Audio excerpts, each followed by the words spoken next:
PPP విధానం పట్ల ప్రజల్లో తీవ్రమైన వ్యతిరేకత వస్తున్నప్పటికీ ముఖ్యమంత్రి చంద్రబాబు నాయుడు వాటిని పట్టించుకోకుండా ముందుకు వెళ్లడం దుర్మార్గమని ప్రభుత్వ మెడికల్ కళాశాలల పరిరక్షణ కమిటీ సభ్యులు ఆగ్రహం వ్యక్తం చేశారు. ప్రభుత్వ మెడికల్ కళాశాలల పరిరక్షణ కమిటీ ఆధ్వర్యంలో గుంటూరు నగరంలోని రామన్నపేట జన చైతన్య వేదిక హాలులో పీపీపీ విధానంలో ప్రభుత్వ మెడికల్ కళాశాలలు వీజీఎఫ్ వర్తింపు అంశంపై మీడియా సమావేశం నిర్వహించడం జరిగింది. ఈ సమావేశంలో ప్రభుత్వ మెడికల్ కళాశాలల పరిరక్షణ కమిటీ కన్వీనర్ డాక్టర్ ఆలా వెంకటేశ్వరరావు, మాజీ శాసన మండలి సభ్యులు కెఎస్ లక్ష్మణరావు, జన చైతన్య వేదిక రాష్ట్ర అధ్యక్షులు వల్లంరెడ్డి లక్ష్మణ్ రెడ్డి, దళిత బహుజన ఫ్రంట్ వ్యవస్థాపకులు కొరివి వినయ్ కుమార్ తదితరులు పాల్గొన్నారు. పీపీపీ విధానంలో మెడికల్ కాలేజీలు నిర్మాణం చేస్తే వాటి భారం రోగులపై మరియు విద్యార్థులపై పడుతుందని తెలియజేశారు. రాజధాని నిర్మాణం, పోలవరం ప్రాజెక్టు నిర్మాణం పీపీపీ విధానంలో ఎందుకు చేయటం లేదని ఈ సందర్భంగా ప్రశ్నించారు. సర్వరోగ నివారణకు పీపీపీ విధానమే నివారణ అన్నట్లు కూటమి ప్రభుత్వం వ్యవహరిస్తుందని, అది మంచి పద్ధతి కాదని సూచించారు. విధానంపై రోజుకు ఒక విచిత్రమైన వాదంతో ముందుకు వస్తూ ఉంది. ఈరోజు పీపీపీతోనే ప్రగతి అంటూ అన్నిట్లో కూడా పీపీపీని అమలు చేస్తామని చెప్పేసి రకరకాల వాదాలతో వస్తుంది. ఇవాళ ఒక పీపీపీ విధానంలో ఒక విమానాశ్రయాన్ని నిర్మించినట్లయితే ఆ భారం ఎవరి మీద పడుతుంది? విమానాల్లో ప్రయాణించినటువంటి ప్రయాణికుల మీద పడుతుంది. అదే ఒక పీపీపీ విధానంలో ఒక రహదారిని నిర్మించినట్లయితే ఆ భారం వచ్చేసి వాహన యజమానుల మీద పడుతుంది.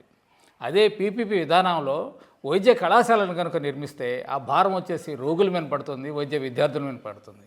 కాబట్టి మిగతా వాటికి దీనికి చాలా తేడా ఉంది.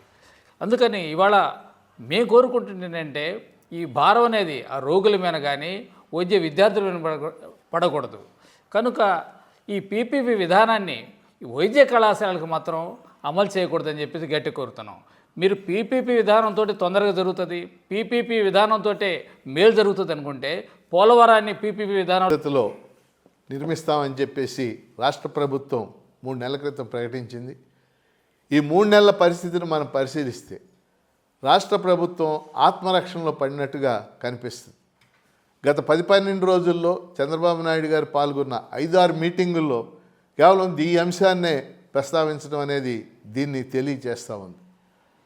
ఇటీవల 4 మెడికల్ కాలేజీలని పీపీపీ పద్ధతిలో బిడ్డింగ్కి వెళ్ళినప్పుడు కేవలం ఆదోని మెడికల్ కాలేజీకి మాత్రమే కిమ్స్ అనే సంస్థ బిడ్డింగ్ చేసింది. మిగిలిన పులివెందులు కానీ, మదనపల్లి కానీ, మార్కాపురం కానీ ఎవరూ బిడ్డింగ్కి రాలేదు.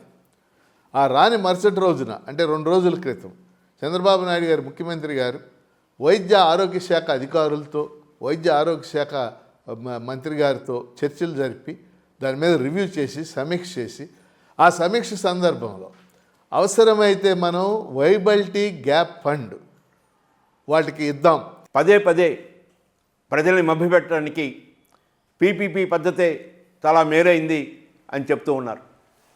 ఈరోజు ఆంధ్రప్రదేశ్లో ప్రజలందరికీ తెలుసు ప్రైవేట్ రంగంలో వైద్యం ఎలా ఉంది, రోగులు ఎలా ఇబ్బంది పడుతుంది. రకరకాల ఆపరేషన్లు, అనవసరమైన ఆపరేషన్లు, సిజేరియన్స్, రకరకాల మందులు, వాళ్ళ ఆసుపత్రిలోనే మందుల షాప్ పెట్టుకోవటం, అక్కడే టెస్టులు చేయించుకోవటం, రకరకాలుగా దోపిడీ చేస్తున్న ఒక దోపిడీ కేంద్రాలుగా ప్రైవేట్ వైద్యం కనపడుతూ ఉంది. అలాంటిది సేవా రంగంలో ఉన్న ప్రభుత్వ వైద్యాన్ని తీసుకెళ్ళి ఈ దోపిడీ కేంద్రాలుగా ఉన్న లాభార్జనతో పనిచేస్తున్న బడా వైద్య సంస్థలకు అప్పచెప్పాలని ఎందుకు ఆలోచిస్తున్నాడో అర్థం కావటం లేదు. 4 మెడికల్ కళాశాలకి బిడ్డింగ్ ఏర్పాటు చేస్తే ఒక్క ఆధునిక మాత్రమే ఒకే బిడ్డింగ్ వస్తే ఆ బిడ్డింగ్ని ఆ ఒక్క బిడ్డింగ్ అయినా కూడా ఆమోదించండి, వారికి ఆర్డర్ ఇవ్వండి అని చెప్పని ముఖ్యమంత్రి ఆదేశించడం ఇప్పటివరకు ఆంధ్రప్రదేశ్లో జరగలేదు.